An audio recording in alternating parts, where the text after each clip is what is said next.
তাই আমি আমার জমিতে নিজেই চাষ করি। আমার বাড়ির আঙ্গিনায় আমি সবজি আবাদ করি। আমার বাড়িতে আমি গরু, ছাগল, হাঁস, মুরগি পালন করি। আমরা পুরুষদের সাথে কাঁধে কাঁধ মিলিয়ে মাঠে ধান চাষ করি। তাই আমরাও পিছিয়ে নেই, কিন্তু আমাদের এই কাজের জন্য কোনো সম্মান পাইনি।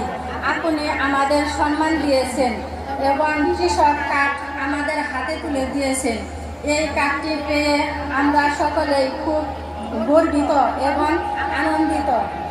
মাননীয় প্রধানমন্ত্রী, আমি দোয়া করি আপনার মা বাবার জন্য। আল্লাহ যেন আপনার মা বাবাকে জান্নাত দান করেন এবং আপনাকে দীর্ঘজীবী করেন। ধন্যবাদ আমাদের মাননীয় প্রধানমন্ত্রীকে। আসসালামু আলাইকুম। অনেক ধন্যবাদ জুলেখা আক্তার।